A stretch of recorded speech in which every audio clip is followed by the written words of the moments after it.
Le vent de la fin d'après-midi s'engouffrait dans les rideaux brodés du salon, apportant la senteur du foin coupé et des roses sauvages. Debout devant la fenêtre ouverte, la comtesse Geneviève de Montriveau, toute de noir vêtue malgré la douceur du printemps, observait la silhouette de son fils, qui revenait au galop à travers les prés dorés. Une angoisse muette serrait son cœur. La lignée des Montriveau, si ancienne, ne tenait plus qu'à ce jeune homme, et le monde semblait vouloir l'arracher à son amour maternel. Elle ferma les yeux un instant, se rappelant les chuchotements des salons d'Angers, les sourires trop empressés des jeunes filles de bonne famille, l'éclat avide dans les regards de leur mère. Depuis la mort du comte, la pression n'avait cessé de croître. On la pressait d'unir Henri à l'une de ses héritières, sans fortune mais pleine d'ambition, de garantir ainsi la pérennité du nom et des terres. Mais Geneviève, forte de ses propres désillusions, se méfiait des cœurs trop habiles. Ils veulent tous notre nom, notre terre, murmura-t-elle, la voix rauque d'amertume. Un pas discret résonna derrière elle. C'était Pauline, sa fidèle femme de chambre. Geneviève se retourna brusquement. Pauline, as-tu vu la nouvelle lingère demanda-t-elle, le regard perçant. La servante hésita, surprise par la question. Non, madame la comtesse, elle arrive demain matin. Geneviève esquissa un sourire mystérieux. Parfait. Demain, personne ne doit troubler mon repos avant midi. J'ai besoin de solitude. Mais la solitude n'était pas ce qu'elle recherchait. Cette nuit-là, alors que tout le château dormait, elle se glissa dans ses appartements, ouvrit une malle oubliée où reposaient ses anciens habits de domestique. Le matin venu, les serviteurs reconnurent à peine la comtesse, dissimulée sous une coiffe modeste et une robe de toile grossière. Elle devint Jeanne, la nouvelle lingère, invisible parmi ceux qu'on ne regarde jamais. Dans l'ombre, Geneviève observait. Elle écoutait les rires cristallins des jeunes invités, qui chaque semaine venaient tenter leur chance auprès d'Henri. Elle surprenait les confidences échangées à voix basse dans les couloirs, les espérances naïves et les calculs froids. Parfois, elle surprenait son fils en conversation avec une prétendante, et son cœur se serrait à la vue de sa beauté juvénile, de son sourire sincère. Henri, quant à lui, ignorait tout de la mascarade. Assis à la terrasse, il se confiait à son ami d'enfance, Lucien. « Je ne veux pas d'un mariage arrangé, Lucien. Je veux aimer, vraiment aimer. Qu'y a-t-il de plus précieux que cela ?» Lucien haussa les épaules, compréhensif. « Mais ta mère… » Henri coupa d'un geste impatient. « Ma mère pense à l'avenir du nom. Moi, je pense à mon propre bonheur. Je ne serai pas le prisonnier d'une alliance froide. » Dans l'ombre du jardin, Geneviève, cachée derrière la haie, entendit ces mots. Son cœur battit plus fort, partagé entre la fierté et la crainte. Elle voulait croire en la pureté de son fils, mais savait combien les sentiments pouvaient être fragiles devant la tentation. Au fil des jours, la comtesse Lingère assista à des scènes qui la troublaient. Un soir, elle surprit mademoiselle d'Alençon, la plus ambitieuse des prétendantes, glissant une lettre parfumée sous la porte de la chambre d'Henri. Un autre matin, elle surprit une conversation entre deux jeunes filles, évoquant la fortune des Montriveau plus que le charme du comte. Geneviève comprit alors que son plan était nécessaire. Mais elle se découvrit aussi vulnérable, émue par la sincérité de certaines jeunes femmes, ébranlée par la solitude de son fils. Un soir, elle le vit, penché sur un livre, le visage éclairé par la lumière dorée d'une bougie. Elle s'approcha, sans bruit, et entendit une prière murmurée, presque enfantine. « Seigneur, envoyez-moi l'amour vrai, pas le mensonge. » La comtesse recula, les larmes aux yeux. Elle avait cru protéger Henri en se cachant. Mais peut-être allait-elle découvrir des vérités plus dangereuses encore. Ce soir-là, alors que la lune baignait la campagne d'une lumière pâle, Geneviève sentit que le destin de sa famille se jouait dans l'ombre, entre secret et espoir. Dans le silence du corridor, un pas inconnu résonna soudain. Le premier matin de sa nouvelle existence, Geneviève ajusta la coiffe de toile grise devant le miroir ébréché d'une petite chambre mansardée. Sous la lumière hésitante, ses traits nobles étaient à peine reconnaissables. effacée par l'humilité du costume et la détermination qui brûlait dans ses yeux.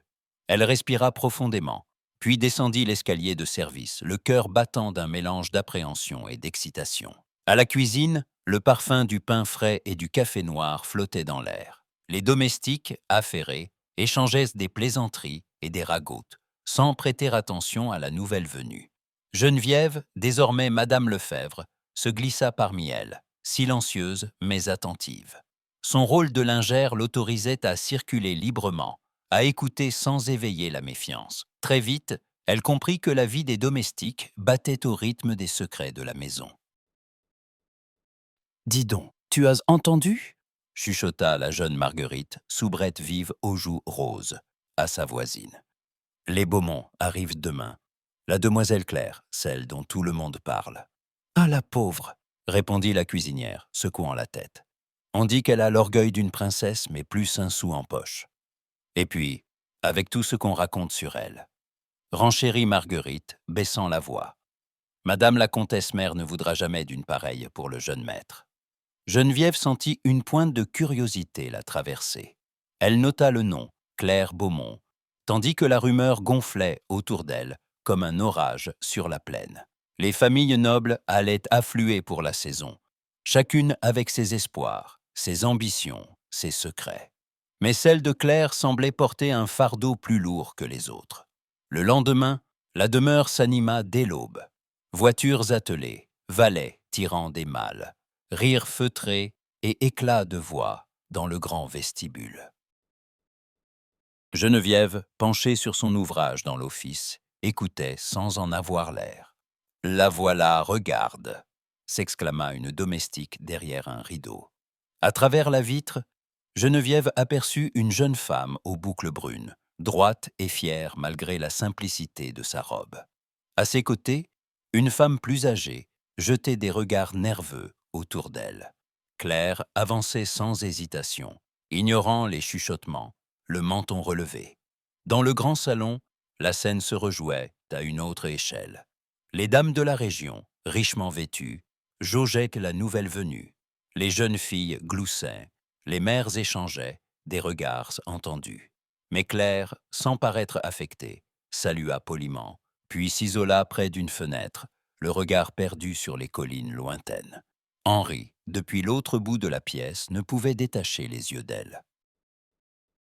Il était entouré de prétendantes, toutes plus charmantes les unes que les autres, mais l'étrangeté de Claire, sa réserve, son air farouche, l'intriguaient plus que les sourires faciles.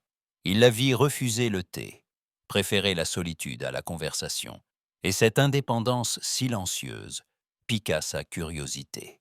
Geneviève, quant à elle, glana d'autres confidences dans l'arrière-cuisine. Les domestiques raffolaient des histoires sur Claire. Une amitié compromettante avec un jeune homme du village, des lettres interceptées, des rumeurs de dettes. Pourtant, rien de concret, seulement l'écho de jalousie et de médisance. Un soir, alors qu'elle rangeait du linge dans une chambre d'amis, Geneviève surprit une conversation derrière la porte entr'ouverte. Deux jeunes filles riaient. « Tu crois vraiment qu'elle a été chassée de son pensionnat ? On dit même qu'elle a répondu à un professeur. Avec ce caractère, elle ne trouvera jamais de mari. » Geneviève referma la porte sans bruit, un pli soucieux au front. Elle connaissait trop bien la cruauté des apparences, mais dans la voix de Claire, elle n'avait perçu aucune vulgarité, aucune trace de la dureté qu'on lui prêtait. Le lendemain, la maison vibra d'une énergie nouvelle. Les invités se croisaient dans les couloirs. Les jeux et les promenades rythmaient les journées. Henri, lors d'une partie de croquet, chercha du regard Claire, qu'il aperçut seule, assise sous un tilleul, un livre à la main. Il s'approcha, hésitant, puis s'assit à quelque distance. « Vous aimez la solitude, mademoiselle Beaumont ?» demanda-t-il, la voix douce. Claire leva les yeux, surprise mais sans se troubler. « Je la préfère aux conversations sans sincérité, monsieur. » Un sourire éclaira le visage d'Henri. « Ici, il est rare de trouver quelqu'un qui ose le dire. » Elle referma son livre. « On ne m'a jamais reproché ma franchise. Pourtant, cela me coûte cher parfois. » Henri pencha la tête, intrigué par la tristesse dans sa voix. Les gens parlent beaucoup, vous savez. Ils se trompent souvent. Claire haussa les épaules. Qu'ils parlent. Ce qu'ils pensent de moi ne m'appartient pas. Il y eut un silence chargé d'une tension étrange, puis Henri se leva, le cœur battant plus fort qu'il ne voulait l'avouer. Il s'inclina légèrement. « J'espère que la campagne vous plaira, malgré tout. » Elle le regarda partir, une lueur d'interrogation dans les yeux. Geneviève, cachée dans l'ombre d'un couloir, avait observé l'échange. Ce fils qu'elle croyait naïf semblait attiré par la seule jeune fille que la société rejetait. Elle sentit un frisson d'inquiétude, mais aussi une étrange compassion pour Claire, dont la dignité silencieuse lui rappelait sa propre jeunesse. Les jours passèrent, rythmés par les bals, les dîners, les promenades dans le parc. Les prétendantes rivalisaient de coquetterie, mais Henri, sans le vouloir, revenait toujours vers la même silhouette discrète. Un matin, il surprit Claire au jardin, penchée sur une rose fanée. « Pourquoi la couper ?» demanda-t-il. Elle sourit. « Parce que même flétrie, elle garde son parfum. » Henri la contempla, frappé par la poésie de sa réponse. « On vous juge durement ici, mais je crois que vous êtes la plus vraie de toutes. » Claire détourna les yeux, émue malgré elle. « Les gens n'aiment pas ce qui ne leur ressemble pas, monsieur le comte. » Il la regarda longuement, puis s'inclina à nouveau. Peut-être est-ce une chance. Geneviève, attentive à chaque mot, comprenait que le cœur de son fils s'ouvrait malgré elle à cette jeune fille bannie par la rumeur. La comtesse Lingère se surprit à espérer que, peut-être, la vérité l'emporterait sur la calomnie. Mais elle savait aussi que la saison ne faisait que commencer et que les épreuves ne manqueraient pas. Un soir, alors que la maison s'endormait, Geneviève rejoignit les cuisines. Marguerite, les yeux brillants de malice, l'arrêta. « Madame Lefèvre, vous avez vu la demoiselle Beaumont aujourd'hui. Elle a osé défendre une servante maltraitée par Madame de la Roche. Jamais une invitée ne s'est ainsi exposée. » Geneviève sentit un mélange d'admiration et d'inquiétude. Elle comprenait que la présence de Claire allait bouleverser l'équilibre fragile de la maison. Elle se promit de veiller sur elle, autant que sur son fils. Mais déjà, dans l'obscurité des couloirs, de nouveaux chuchotements s'élevaient. Les alliances se tramènent, les inimitiés s'affûtaient, et au cœur de la tourmente, Henri observait Claire, fasciné par le mystère et la force de celle que tous voulaient ignorer.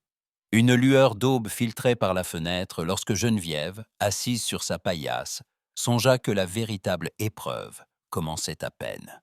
La saison sociale n'avait pas encore révélé tous ses secrets. Les lustres jetaient sur la salle à manger leur feu doré, dessinant sur les nappes brodées des ombres dansantes. Autour de la longue table, les convives s'asseyaient dans un bruissement d'étoffes précieuses, chacun prenant soin de mesurer ses gestes et ses regards.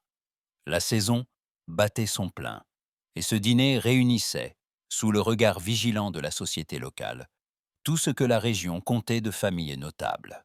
Claire, installée près de l'extrémité opposée à la maîtresse de maison, sentait sur elle le poids des regards. Elle savait que sa présence, tolérée mais jamais vraiment acceptée, dérangeait. Son nom, sa jeunesse, sa beauté même, étaient ternis par la rumeur. Les chuchotements qui l'avaient précédé jusqu'ici s'insinuaient désormais dans les sourires et les politesses. Geneviève, cachée derrière la porte du petit office, observait la scène à travers l'entrebâillement. Sous le nom de Madame Lefèvre, elle avait obtenu la mission de superviser le linge de table ce soir-là, ce qui lui donnait prétexte à circuler près de la salle à manger. Elle scrutait Claire, attentive à la moindre faille, mais aussi à l'éclat d'une dignité qui commençait à la troubler. La conversation, d'abord mondaine, glissa insidieusement vers les allusions.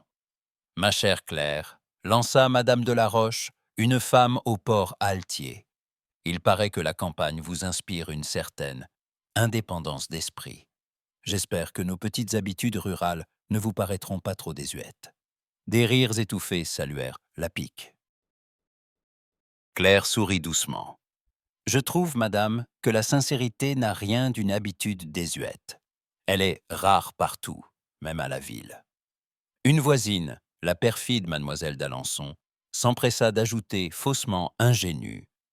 On dit que vous avez beaucoup voyagé. Cela doit aider à supporter l'isolement.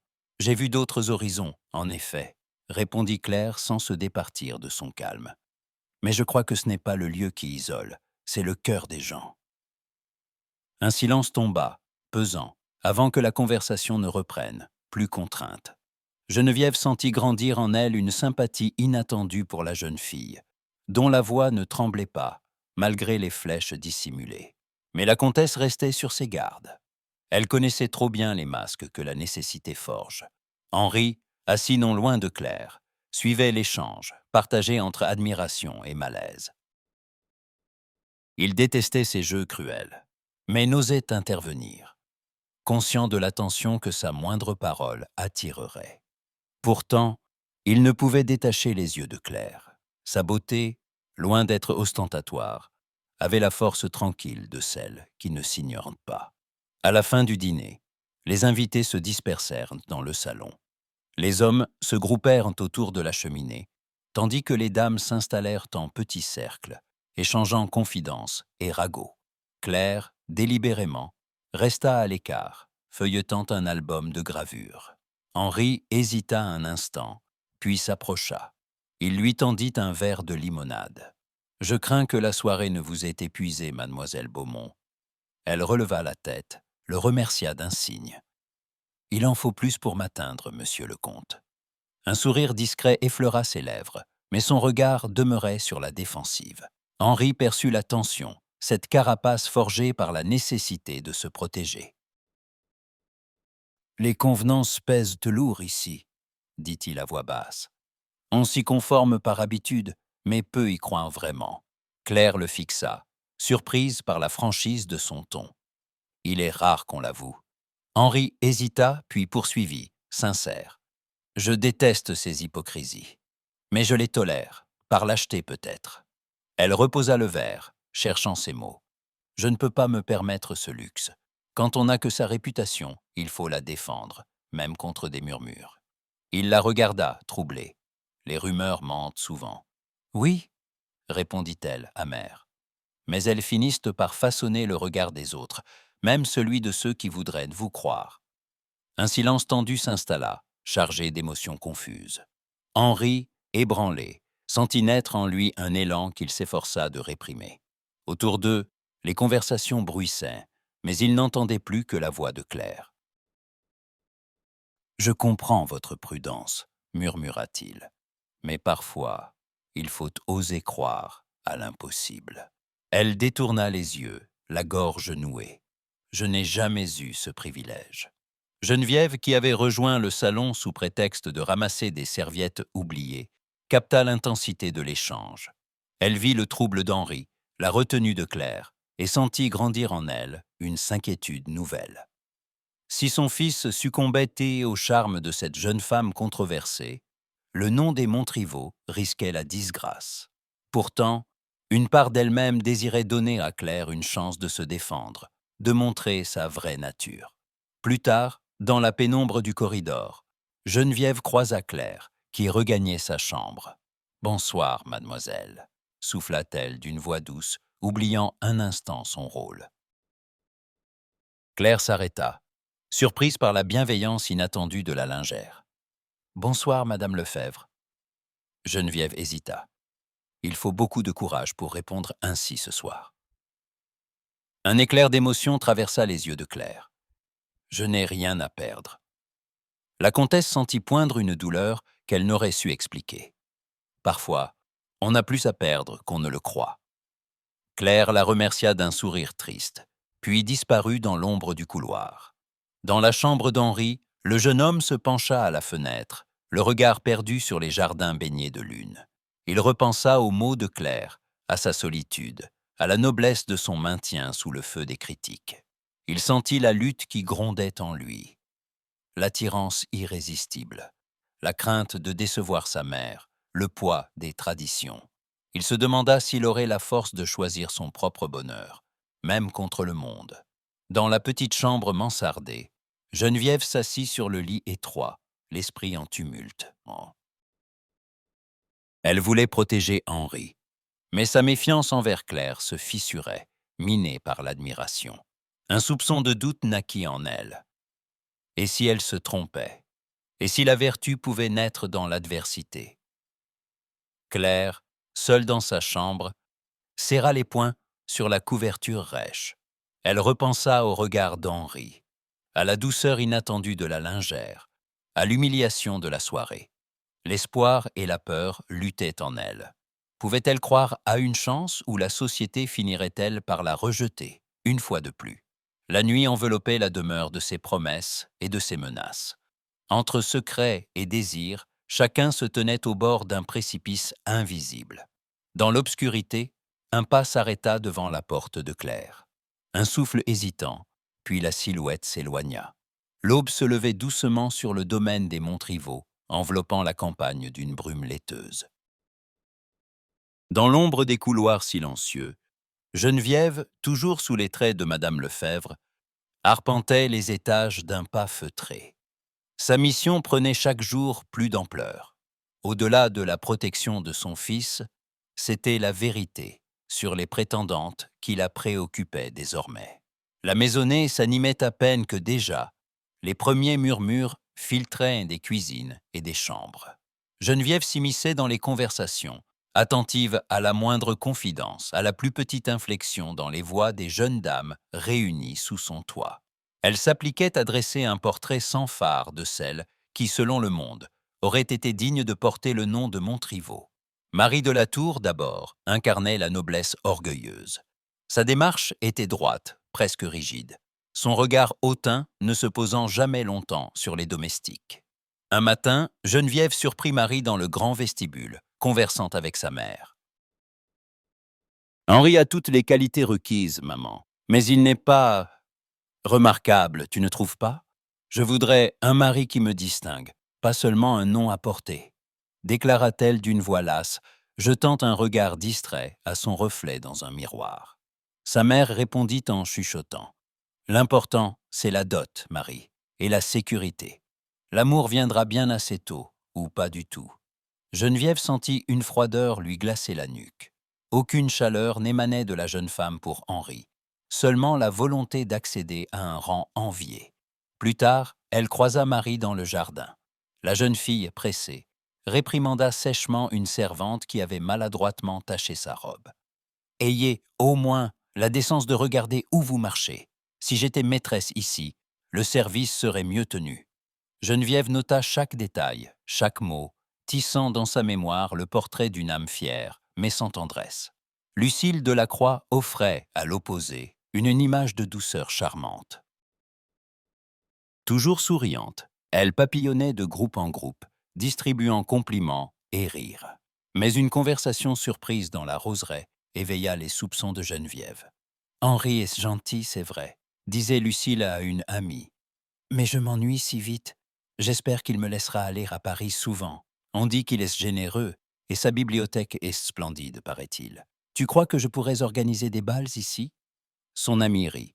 « Avec ta grâce, tu peux tout obtenir, ma chère. » Lucile gloussa, insouciante.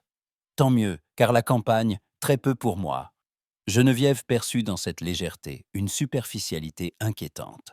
Lucile semblait s'attacher davantage au plaisir et à la perspective d'une vie mondaine qu'à la personne même d'Henri. Quant à Adélaïde Montfort, elle portait l'empreinte visible de l'autorité maternelle.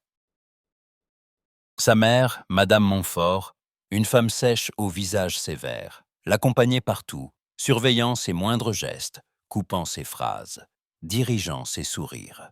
Un après-midi, alors qu'Adélaïde arrangeait un bouquet, sa mère s'approcha à grands pas. « Ne reste pas dans l'ombre, Adélaïde. Va t'asseoir près du jeune comte, tout de suite. Et surtout, parle-lui de ta passion pour la charité. » Adélaïde obéit, le regard voilé d'une lassitude résignée. Geneviève la suivit du regard, touchée malgré elle par cette soumission silencieuse. Au salon, Adélaïde récita d'une voix terne les mérites de l'hôpital local, tandis qu'Henri opinait poliment, manifestement distrait. Une certitude s'imposa à Geneviève au fil des jours. Aucune de ces jeunes femmes n'éprouvait pour son fils un intérêt sincère. Ni la passion, ni la curiosité, ni même l'amitié ne vibraient dans leurs paroles ou leurs gestes. Toutes semblaient chercher à s'assurer une place, à satisfaire une ambition ou répondre à une pression familiale. En revanche, Claire Beaumont restait en retrait, évitant les démonstrations, mais rayonnant d'une honnêteté singulière. Geneviève l'observait lors des repas, dans les couloirs, au jardin. Claire n'évitait pas le travail.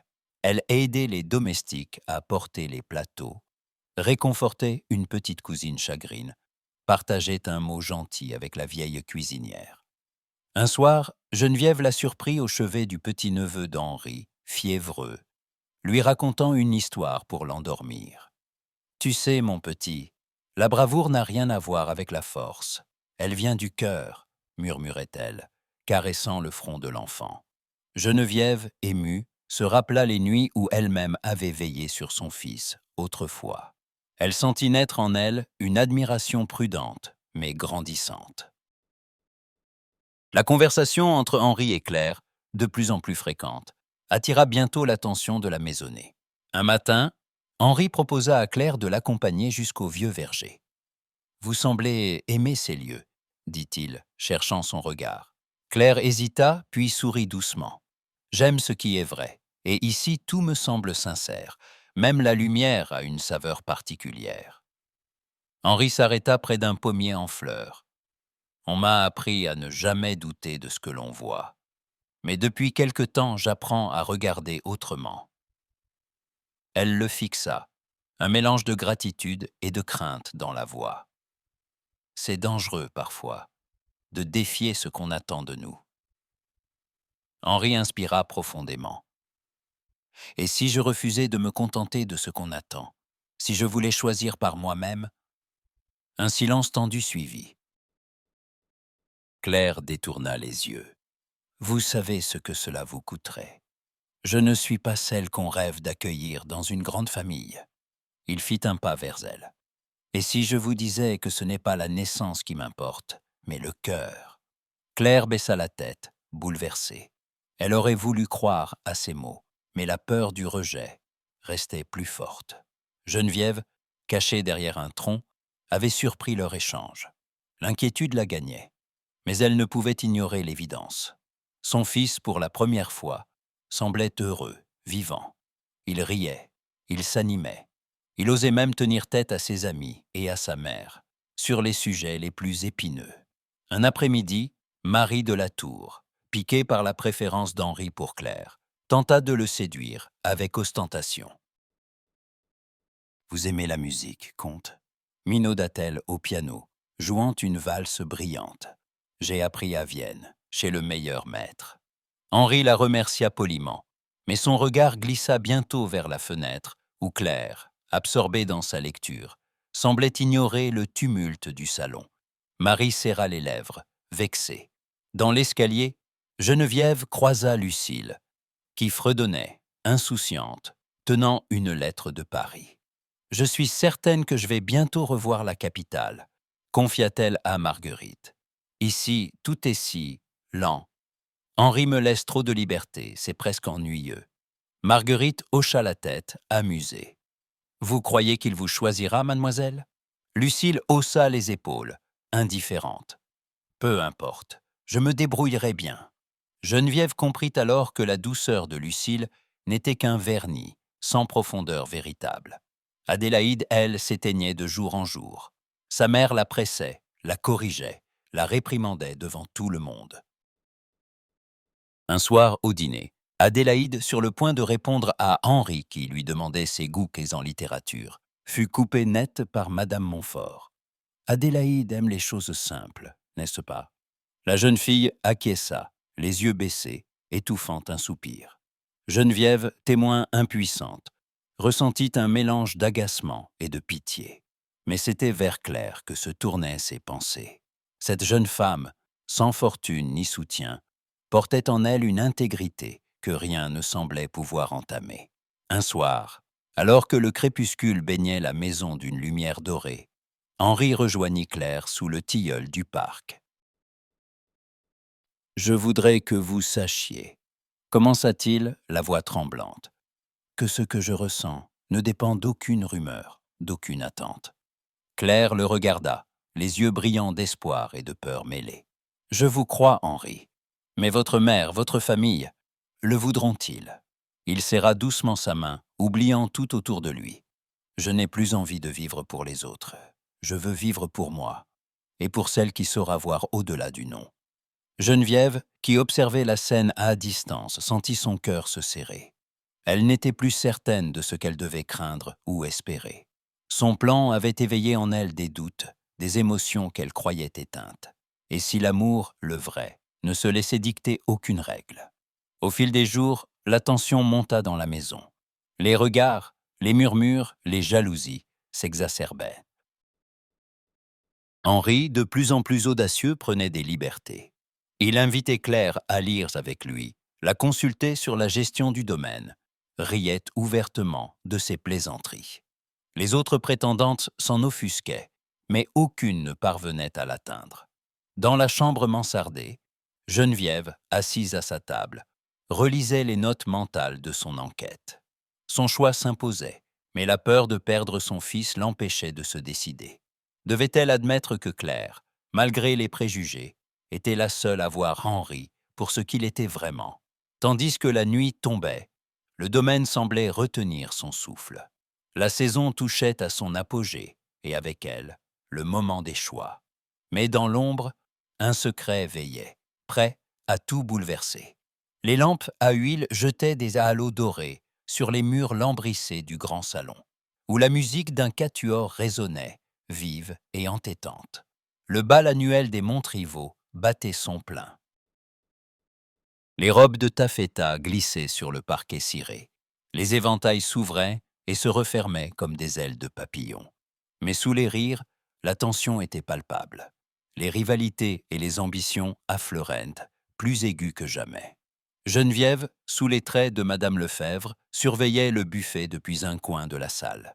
Elle s'obligeait à garder la distance, à jouer son rôle de lingère invisible, tout en cherchant dans les regards et les murmures la vérité sur chacun. Mais ce soir-là, l'atmosphère lui semblait plus lourde, plus menaçante, comme si un orage couvait sous les dorures.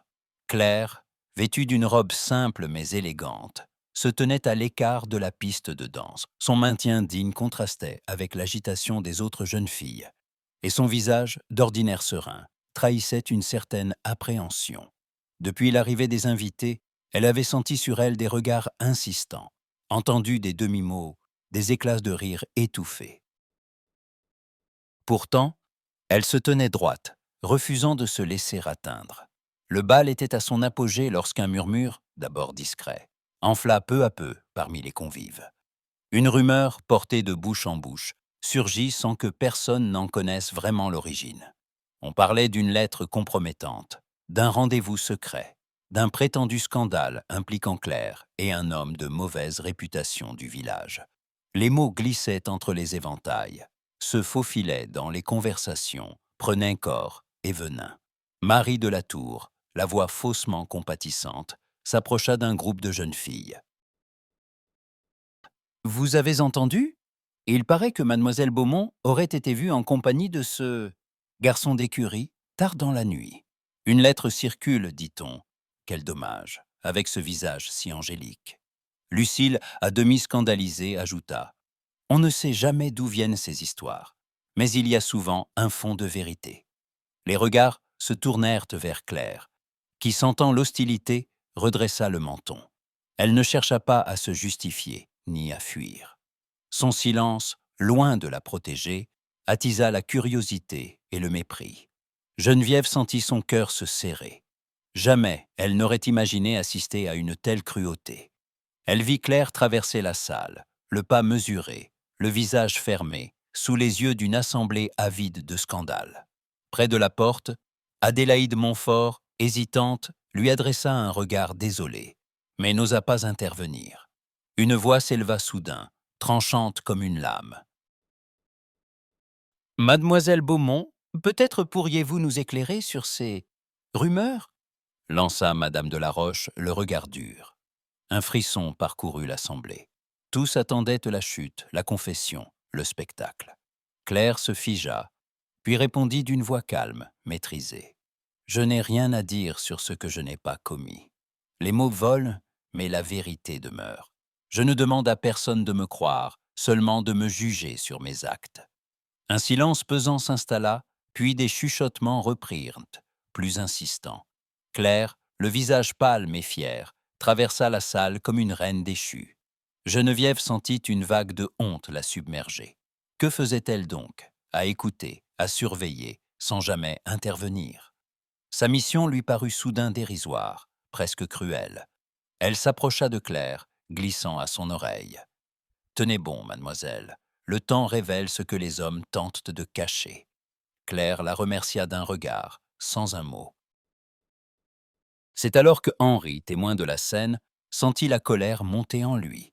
Il fendit la foule et, d'une voix forte, s'adressa à l'assemblée. « Assez. Je ne souffrirai pas que l'on insulte une invitée sous mon toit. Mademoiselle Beaumont est l'honneur même, et quiconque colporte ces infamies se rend coupable d'une bassesse que je méprise. » Les conversations cessèrent. Les visages se tournèrent, stupéfaits. Henri, le comte si discret, venait de briser les codes. Il prenait parti, ouvertement, pour la jeune femme au nid. Les mères indignées murmurèrent. Les prétendantes échangèrent des regards scandalisés. Madame Montfort, blême, entraîna sa fille hors de la salle. Marie de la Tour détourna les yeux, feignant de ne rien comprendre. Henri s'approcha de Claire, lui tendant la main. Elle hésita, bouleversée par ce geste inattendu, consciente du scandale qu'il venait de provoquer. « Merci, souffla-t-elle, la voix brisée d'émotion. Mais vous n'auriez pas dû. Tout le monde va vous en vouloir. » Il serra sa main, sans la lâcher. « Laissez-les parler. Je ne veux pas d'un monde sans justice. » Les invités, pris de court, commencèrent à s'éloigner, murmurant des paroles indignées. La haute société venait de se refermer, d'un même mouvement, sur son rejet. Henri n'en avait cure. Claire, elle, sentit l'humiliation la rattraper. La reconnaissance se mêlait à la honte, et la peur de nuire à celui qu'elle commençait à aimer la glaçait. Plus tard, dans un couloir désert, Claire s'arrêta face à Henri. « Je vous en supplie, ne vous compromettez pas pour moi. Je ne veux pas être la cause de votre disgrâce, tout dit. » Henri secoua la tête, les traits tendus. « Vous n'êtes coupable de rien. Je me moque de leur jugement. » Elle recula, la voix tremblante. « Je dois m'éloigner pour vous protéger. C'est la seule chose juste à faire. » Il voulut protester, mais elle disparut dans l'ombre, laissant derrière elle un vide douloureux. Geneviève, témoin muette de la scène, sentit le poids de la culpabilité l'écraser. Elle avait cru bien faire, protéger son fils, mais n'avait-elle pas nourri le mal en s'en remettant aux apparences? Espionner, manipuler, juger sans connaître, tout cela lui paraissait soudain indigne. Elle se demandait si sa mission n'était pas une erreur, si elle n'avait pas trahi ses propres valeurs. Pour la première fois, elle doutait. Dans la solitude de la nuit, alors que le domaine semblait figé dans le silence, Claire pleura, seule, luttant entre reconnaissance et chagrin. Henri, reclus dans sa chambre, sentait grandir en lui une détermination farouche. Geneviève, accablée, comprenait que tout venait de basculer. Rien ne serait plus jamais comme avant. Mais déjà, dans les couloirs obscurs, un nouveau pas s'approchait. Une vérité oubliée menaçait d'éclater. Le ciel d'aube se teinta de mauve, au-dessus du domaine des Montriveau. Mais nulle clarté ne dissipa le trouble qui régnait dans le cœur de Geneviève. Toute la nuit, la comtesse n'avait trouvé le sommeil, hantée par le souvenir du bal, par le regard blessé de Claire, par la colère digne d'Henri et par sa propre impuissance. L'humiliation de la jeune fille, la cruauté des invités et la violence du scandale la poursuivaient sans relâche. Assise sur sa paillasse de lingère, Geneviève se demanda comment elle avait pu laisser les choses dégénérer ainsi. Où était passée la justice qu'elle avait prétendu défendre? Pourquoi avait-elle choisi la prudence plutôt que le courage? La culpabilité la rongeait, plus vive que jamais. Une résolution naquit alors. Elle devait découvrir la vérité, faire la lumière sur le sombre complot qui avait souillé la réputation de Claire. Mais elle ne pouvait agir ouvertement. Sa couverture de Madame Lefèvre devait rester intacte. Elle décida d'enquêter discrètement, au sein même du personnel et des invités. Dès l'aube, elle circula dans la maison, attentive au moindre chuchotement. Dans les cuisines, elle surprit une conversation entre Marguerite et la cuisinière. On raconte que la lettre a été déposée dans la chambre de Claire par une domestique des Montfort. Madame Montfort a le bras long, répondit la cuisinière, méfiante. Elle ferait tout pour voir sa fille épouser le comte. Geneviève sentit son cœur se serrer. Elle remercia les deux femmes d'un sourire et s'éloigna, méditant cette révélation. Un peu plus tard, elle croisa la jeune bonne des Montfort, tremblante, qui, sous la pression de quelques mots bien choisis, finit par avouer. C'est madame qui m'a ordonné de glisser la lettre sous la porte de mademoiselle Beaumont. Elle disait que c'était pour protéger sa fille. Je n'ai fait qu'obéir, madame Lefèvre, je vous le jure. Geneviève serra les lèvres. Ainsi, la source du scandale était démasquée. Mais il lui faudrait agir avec prudence pour ne pas compromettre la réputation de Claire par une vengeance trop directe. Elle élabora un plan, faire éclater la vérité en douceur, permettre à Claire de retrouver son honneur sans livrer la famille Montfort au ridicule public. Ce n'était pas seulement une question de justice, mais d'humanité. Elle confia à Pauline, sa fidèle complice, la mission de répandre discrètement la vérité parmi les domestiques, et par eux, jusque dans les oreilles des invités les plus influents. Peu à peu, la rumeur changea de camp. On commença à murmurer que Claire avait été victime d'un piège, que la lettre n'était qu'un tissu de mensonges, que la jalousie était la véritable coupable. Le nom de Claire, lentement, se nettoyait de la boue dont on l'avait couvert. Pendant ce temps, la vie au château semblait suspendue. Claire, meurtrie mais fière, évitait les salons et les regards. Henri la cherchait, inquiet, mais elle se dérobait, refusant de lui faire porter le fardeau de son déshonneur. Pourtant, une nuit, alors que la lune baignait les jardins d'une lumière laiteuse, Claire se glissa hors de la maison, le cœur battant. Elle traversa la pelouse humide, longea les massifs de roses, jusqu'au bosquet de tilleuls, où Henri l'attendait. Il l'accueillit d'un sourire triste, plein de tendresse. « Je craignais que vous ne veniez pas », murmura-t-il. Claire détourna les yeux. « Je ne devrais pas être ici. Tout le monde vous observe, tout le monde parle. » Henri s'approcha, bouleversé. « Je me moque de ce qu'ils disent.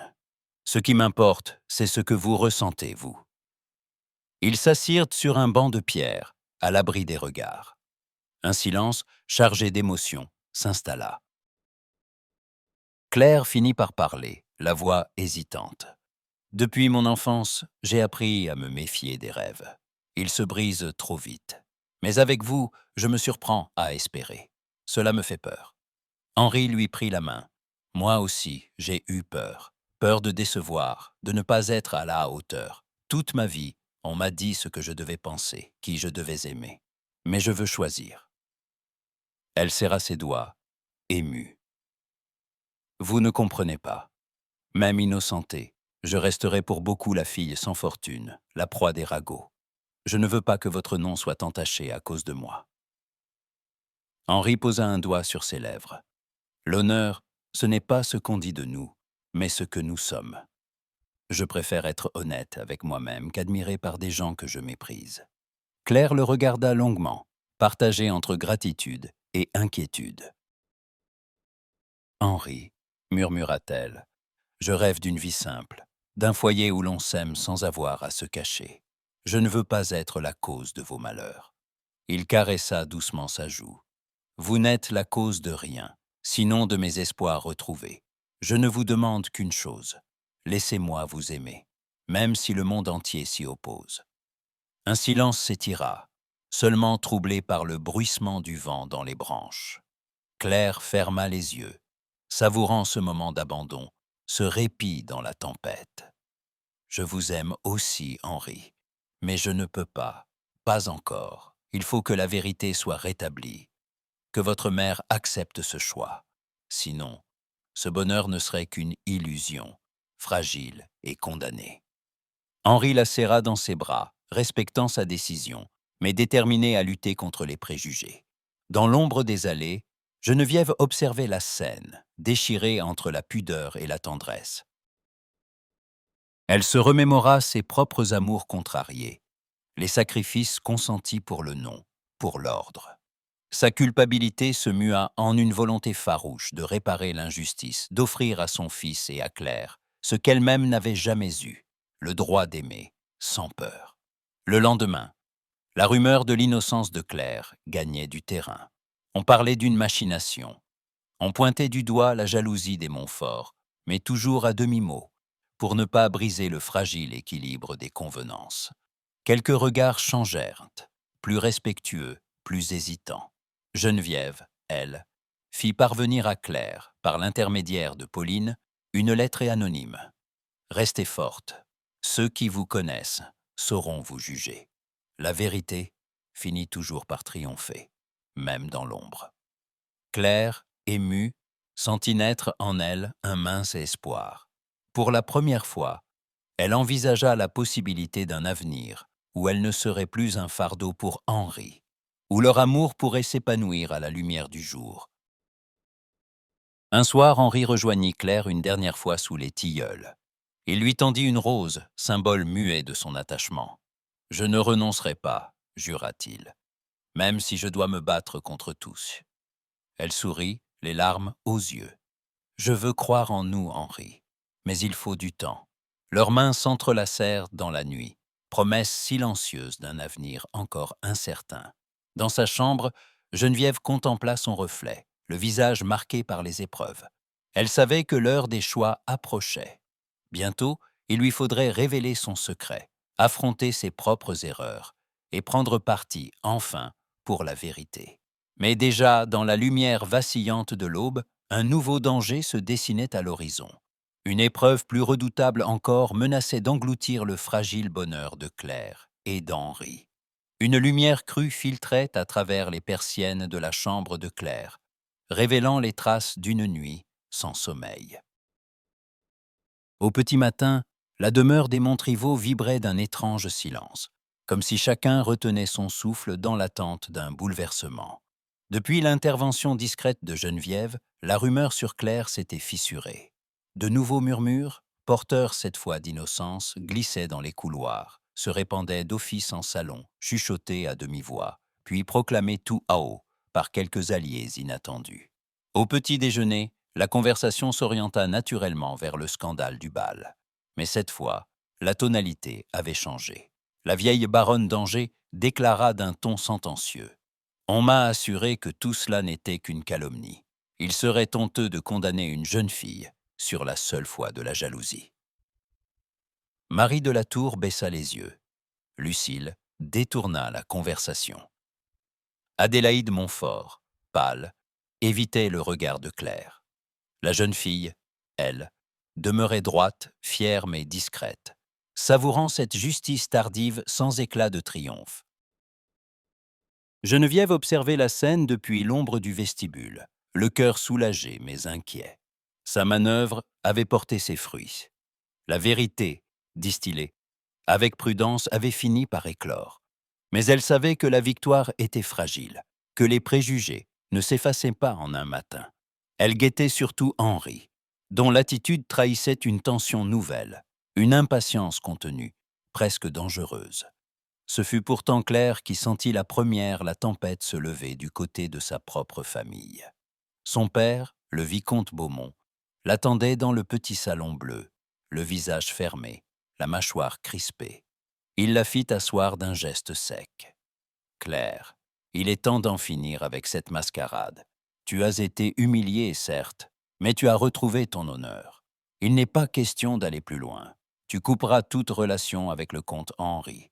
Je refuse d'exposer notre nom à de nouveaux scandales. » Claire, la gorge serrée, tenta de protester.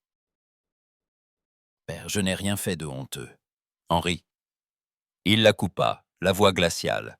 Justement, il ne faut pas attendre qu'il soit trop tard. Tu sais ce que nous risquons. L'isolement, le mépris, l'effondrement de ce qui nous reste d'estime. Tu obéiras, ou tu quitteras cette maison. Elle sentit le sol se dérober sous elle. Jamais encore son père ne lui avait parlé avec une telle dureté.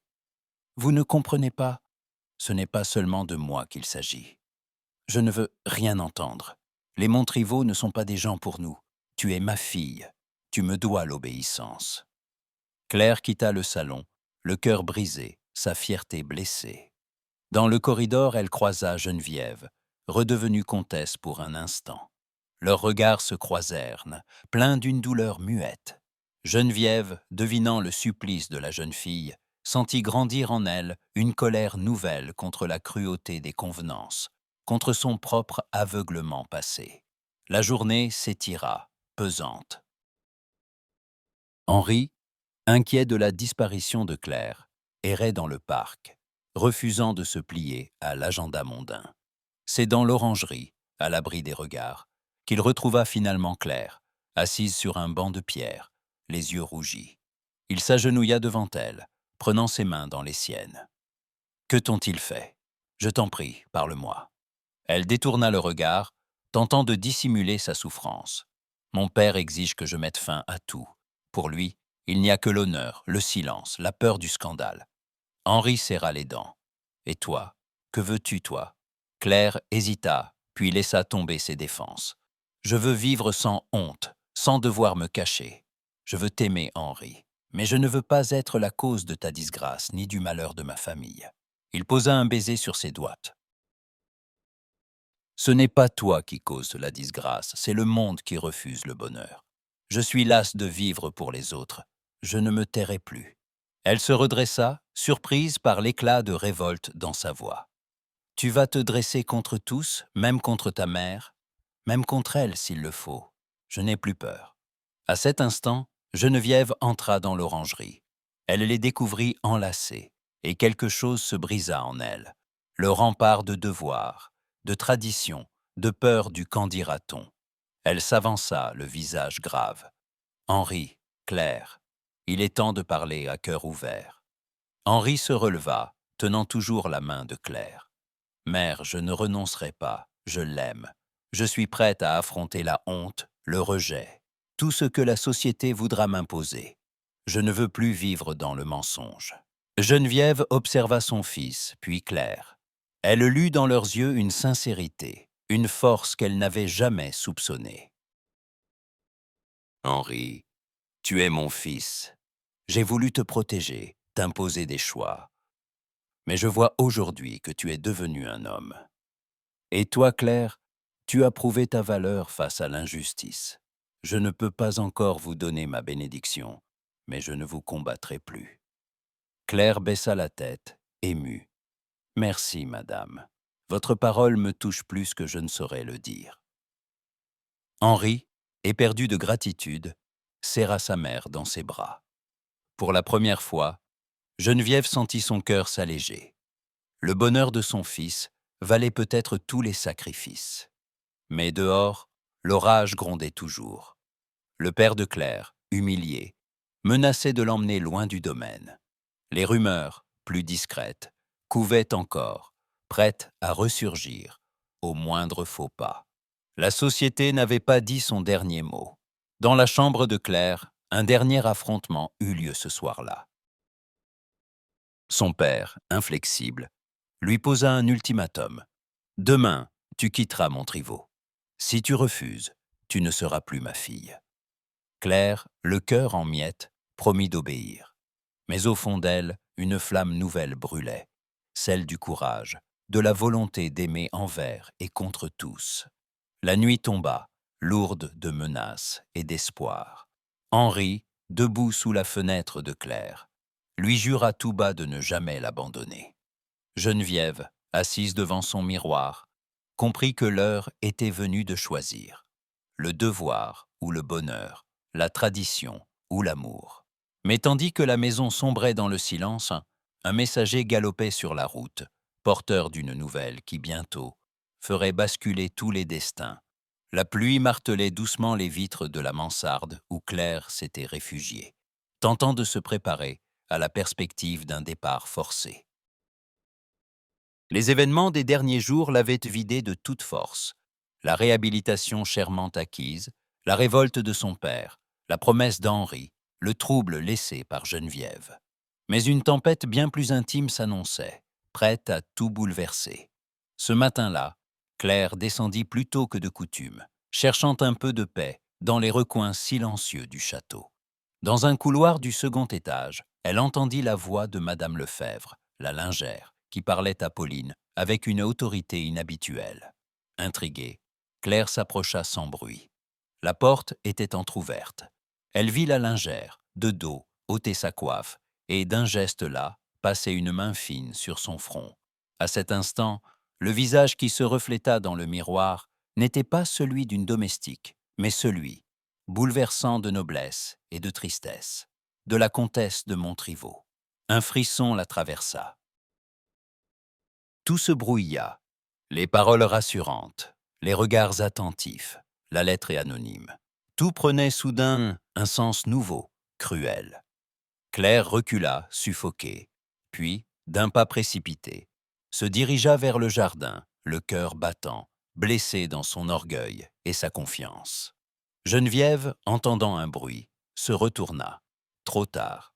Elle devina, à la silhouette fuyante de Claire, que le secret était éventé. Un vertige la saisit.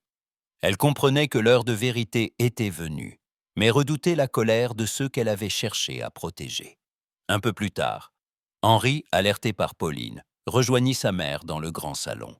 Il lut sur son visage la gravité d'une faute inavouée. « Qu'as-tu fait, mère ? Pourquoi Claire s'est-elle enfuie, bouleversée ?» Geneviève, pâle, tenta d'esquisser un geste de défense. « Henri, je n'ai jamais voulu blesser qui que ce soit. J'ai cru bien faire. » Mais Henri la coupa, la voix vibrante de reproche. « Tu t'es caché sous un faux nom. Tu as espionné, menti, manipulé tout le monde. Tu n'as jamais eu confiance ni en moi, ni en Claire. Comment as-tu pu croire que le bonheur pouvait naître du mensonge ?» Geneviève baissa la tête, les larmes aux yeux. « Je voulais te protéger, Henri. Protéger notre nom, notre avenir. » Il la fixa, implacable. « C'était à moi de choisir. Tu n'avais pas le droit de juger Claire ainsi, ni de la mettre à l'épreuve sans son consentement. » Elle s'effondra sur un fauteuil, anéantie par la violence de la désillusion. « Je comprends aujourd'hui que j'ai eu tort, mais je n'ai jamais voulu faire de mal. J'ai vu en Claire une menace alors qu'elle était une chance. » Henri, déchiré, quitta la pièce sans un mot de plus. Il savait qu'il devait retrouver Claire, mais ne savait comment réparer ce qui venait d'être brisé. Claire, de son côté, errait dans le parc détrempé, la robe alourdie de pluie, l'esprit en tumulte. Elle se sentait trahie, mise à nu. L'humiliation était d'autant plus cruelle qu'elle venait d'une femme qu'elle avait commencé à estimer, en qui elle avait vu une alliée inattendue. Elle revoyait les regards de Madame Lefebvre, si compréhensifs, et comprenait maintenant qu'ils étaient aussi ceux de la comtesse. Un double jeu, un théâtre dont elle avait été l'unique spectatrice sans le savoir. Geneviève, le visage ravagé par la honte et la fatigue, sortit elle-même à la recherche de Claire. Elle la trouva enfin, assise sur un banc de pierre, le visage ruisselant, le regard perdu dans la grisaille du ciel. La comtesse s'approcha à pas lents, sans chercher à se protéger de la pluie. « Claire, je vous en prie, écoutez-moi. » La jeune femme détourna la tête, la voix brisée. « Pourquoi ? Vous m'avez menti. Vous m'avez observé, jugé, sans jamais me faire confiance. Comment pourrais-je croire encore à votre parole ?» Geneviève s'agenouilla devant elle, indifférente à la boue et à l'humiliation. « Je n'ai aucune excuse. J'ai agi par peur, par orgueil. Je voulais protéger mon fils, mais je n'ai fait que semer la souffrance. J'ai douté de vous, alors que vous m'avez donné 1000 preuves de votre droiture. Je vous demande pardon sincèrement. » Claire la fixa, bouleversée par la sincérité nue de cette femme autrefois si distante. « Tout ce que j'ai vécu ici, tous ces espoirs, ce courage que j'ai dû puiser. Rien de tout cela n'était vrai, puisque vous m'observiez comme un sujet d'expérience. Geneviève secoua la tête, les yeux embués. Non, c'était vrai pour vous, pour Henri. Je n'ai compris qu'aujourd'hui ce que vous représentiez pour lui, et pour moi aussi. Vous m'avez rappelé ce qu'est la loyauté, l'humilité, la force du cœur. J'ai changé d'avis sur vous, Claire. Je vous respecte, plus que je n'ai jamais respecté personne. Mais je sais que j'ai perdu le droit de vous demander confiance, Bee. Un long silence s'installa, seulement troublé par la pluie sur les feuilles. Claire finit par murmurer, la voix tremblante. Je ne sais pas si je pourrais vous pardonner. J'ai tant espéré trouver ici une famille, une place. Et je découvre que tout n'était que surveillance et méfiance. Geneviève, la gorge serrée, se releva lentement. Je n'attends rien de vous, seulement que vous sachiez la vérité. Je regrette tout ce que j'ai fait. Claire détourna le regard, partagé entre la douleur de la trahison et la compassion pour cette femme qui s'humiliait devant elle. Un peu plus tard, Henri retrouva Claire à l'abri d'un tilleul, les vêtements encore humides. Il s'agenouilla devant elle, la voix pleine d'une tendresse désespérée. « Claire, je sais tout. Je sais ce que ma mère t'a fait. Rien ne pourra justifier ses actes. Mais je t'en prie, ne me repousse pas. Je t'aime, au-delà de tout. » Elle le regarda, bouleversée. « Henri, comment te faire confiance? J'ai cru trouver ici un refuge, et tout n'était qu'illusion. Même toi, tu as cru parfois aux doutes de ta mère. » Henri serra ses mains dans les siennes. « C'est fini, Claire. Je me bats pour toi, pour nous. Plus personne ne pourra t'arracher à moi. Je te demande seulement de croire encore en notre amour. » Elle ferma les yeux, tentait de céder à l'élan du cœur, mais la blessure restait vive. « Il me faut du temps, Henri, du temps pour guérir, pour comprendre si ce pardon est possible. » Il acquiesça, le regard brillant de larmes. « Je t'attendrai, aussi longtemps qu'il faudra. » Le soir venu, Geneviève, recluse dans son boudoir, laissa couler ses larmes, en silence. Elle avait tout perdu. Son autorité, ses certitudes, et peut-être l'estime de ceux qu'elle aimait le plus. Mais elle savait aussi qu'en se dévoilant, elle avait ouvert la voie à une possible réconciliation. Dans la nuit profonde, Claire, seule dans sa chambre, sentit la morsure de la trahison s'adoucir, remplacée par une étrange espérance. L'avenir demeurait incertain, mais le cœur, lui, commençait à battre à nouveau. Et tandis que l'aube s'annonçait, une lettre inattendue arriva au domaine, porteuse d'un secret, capable de bouleverser tous les équilibres. La rumeur du drame courut dans la campagne comme une traînée de poudre, frappant le domaine Montriveau d'un silence glacé. C'était par une après-midi pluvieuse que tout bascula. Le carrosse d'Henri, lancé sur la route détrempée du bourg, avait glissé dans un fossé. On ne sut jamais si c'était la faute d'un cheval effrayé ou d'un obstacle invisible. Mais quand les paysans accoururent, ils trouvèrent le jeune comte inconscient, le visage pâle, la jambe ensanglantée. La nouvelle arriva à la maison Beaumont dans un souffle haletant. Claire se leva d'un bond, bouleversée. Son père voulut l'arrêter. « Claire, tu n'as rien à faire là-bas. Ce n'est plus ton monde, tu risques de tout perdre. » Mais déjà, elle courait sous la pluie, le cœur plus fort que la peur, défiant la colère familiale, le qu'en dira-t-on, les convenances. Au château, on la laissa entrer sans un mot. Les serviteurs, émus par son regard suppliant, la menèrent jusqu'à la chambre où Henri gisait, entre la vie et la mort. Geneviève, assise près du lit, releva la tête à son arrivée. Les deux femmes se jaugèrent, la mère tiraillée entre la détresse et la reconnaissance.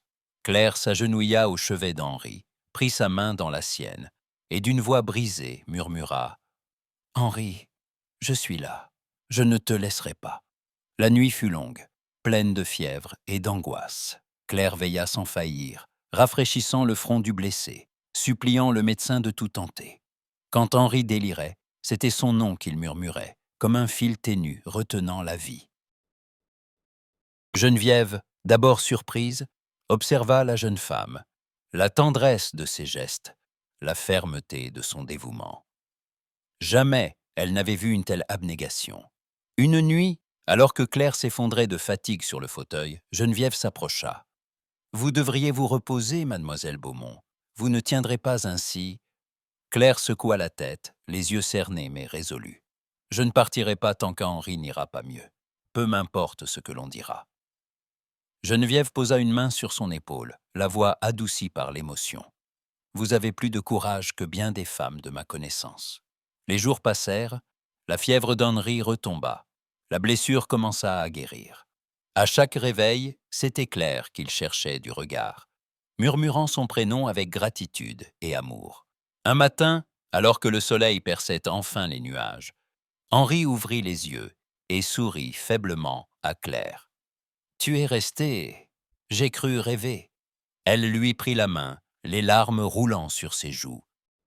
« Je resterai toujours, si tu me le permets. » Leur échange fut interrompu par Geneviève, qui entra avec un air grave mais apaisé. Elle s'assit au bord du lit, prit la main de Claire dans la sienne, et devant Henri, prononça enfin les mots tant attendus. « Je veux que le monde sache ce que vous avez fait, Claire. Ce n'est pas seulement par devoir, mais par amour que vous avez bravé tous les obstacles. Je parlerai pour vous, devant tous. » La promesse fut tenue. Le lendemain, Geneviève fit convoquer les familles de la région, sous prétexte de donner des nouvelles d'Henri. Dans le grand salon, elle se leva, droite et digne, et déclara d'une voix claire. « Je tiens à rendre hommage à mademoiselle Beaumont. Sans elle, mon fils ne serait peut-être plus de ce monde. Elle s'est montrée digne, généreuse, prête à tout sacrifier. Je vous demande de la juger sur ses actes, et non sur des rumeurs infondées. » Il y eut un silence pesant, puis quelques murmures approbateurs. La baronne d'Angers hocha la tête, d'autres invités suivirent, à contre-cœur parfois. Pour la première fois, Claire sentit le regard de la société s'adoucir, l'éclat du soupçon s'atténuer. La famille Beaumont, informée du courage et de l'abnégation de leur fille, fut contrainte de reconsidérer sa position. Le père, d'abord inflexible, se rendit finalement au chevet d'Henri, salua la jeune femme, et d'une voix émue, admit « Tu as choisi ton chemin, Claire. Je ne peux plus m'y opposer. » Claire serra la main de son père, la gorge nouée. La paix retrouvée, même imparfaite, lui semblait un miracle. Pourtant, tout n'était pas effacé. Dans certains salons, on continuait de chuchoter, d'évoquer les anciennes blessures, de prédire que la réputation de Claire ne serait jamais tout à fait lavée. Mais ni elle, ni Henri, ni même Geneviève ne prêtaient plus attention à ces murmures. Ils avaient traversé la tempête, et la lumière de leur bonheur commençait à poindre. Un soir, alors qu'Henri pouvait enfin marcher, il rejoignit Claire sous les tilleuls du parc, là où tout avait commencé. « Tu sais, » murmura-t-il, le sourire dans la voix, « je crois que ce que nous avons traversé nous a rendus plus forts. » Claire lui répondit, le regard plein d'espoir. « Rien ne pourra plus nous séparer, tant que nous resterons unis. » Geneviève, les observant à distance, sentit son cœur se gonfler d'un bonheur qu'elle n'osait plus espérer. Elle savait que d'autres épreuves viendraient, que la société n'oublie jamais tout à fait. Mais elle avait choisi son camp et n'en éprouvait aucun regret. Alors que le soir tombait, une silhouette inconnue franchit le portail du domaine, porteuse d'une nouvelle qui allait mettre à l'épreuve l'amour et le courage de tous. Le printemps s'annonçait, parant la campagne de Montriveau de fleurs timides et de promesses nouvelles. Les arbres bourgeonnaient, les ruisseaux chantaient, et dans le château, un souffle de renouveau flottait dans l'air. Henri, encore pâle mais debout, retrouvait chaque jour un peu de force sous le regard attendri de Claire, qui ne le quittait plus. Leurs mains jointes disaient plus que 1000 serments. Ils avaient traversé l'épreuve, défié les regards, et rien ne pourrait plus les séparer. Un matin clair, Geneviève fit venir Henri dans son boudoir. Il s'approcha de sa mère, les traits graves, mais le regard déterminé. « Mère, je voudrais demander la main de Claire. Pas un jour ne passe sans que je ressente, avec certitude, que c'est elle, et nulle autre, que je veux à mes côtés. Geneviève le considéra longuement, puis un sourire, timide mais sincère, adoucit ses traits.